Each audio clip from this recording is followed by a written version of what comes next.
Na mtazamaji, watu wawili zaidi wamekamatwa kuhusiana na mauaji ya Daktari Victoria Mutiso yaliyotokea Jumatano iliyopita katika eneo la Upper Hill hapa jijini Nairobi. Na washukiwa wawili Angela Mulwa na Nelson Masiga watafikishwa mahakamani hapo kesho kwa uchunguzi ukiendelea. Na wawili hao walikamatwa Jumamosi na gari aina ya Range Rover lililopatikana karibu na nyumba ya mmoja wa washukiwa hao. Na Stephen Leto na taarifa zaidi kuhusu kitendawili cha mauaji ya Daktari Mutiso.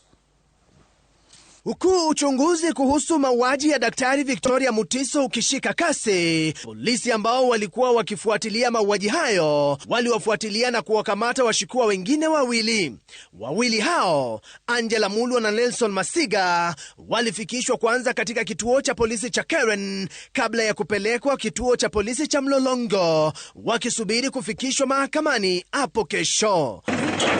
Polisi pia walipata gari aina ya Range Rover lililokuwa nyuma ya nyumba inayohusishwa na mmoja wa washukiwa wa mauaji hayo ya kinyama.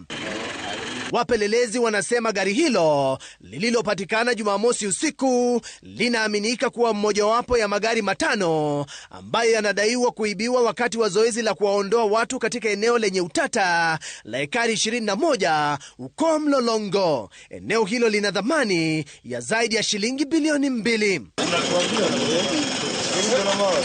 Wapelelezi hao aidha wanasema gari hilo lililoharibiwa kwa kiasi fulani sehemu ya ndani. Wapelelezi hao aidha wanasema gari hilo lililoharibiwa kwa kiasi fulani sehemu ya ndani, huku kukiwa na dalili za kuharibiwa kwa mtambo wa kufuatilia gari hilo. Polisi pia wanatafuta gari jingine aina ya Prado ambalo linaaminika kuwa lilikuwepo eneo la tukio wakati Daktari Victoria Mutiso alipouawa. Makachero wa upelelezi wa jinai bado wanaendelea kukusanya taarifa mbalimbali katika juhudi za kuwakamata washukiwa zaidi kuhusiana na tukio hilo la majira ya saa 3 asubuhi eneo la Upper Hill. Kufikia sasa, washukiwa 4 wamekamatwa kuhusiana na mauaji hayo.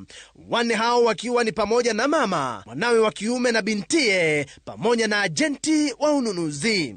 Stephen Leto, runinga ya Citizen.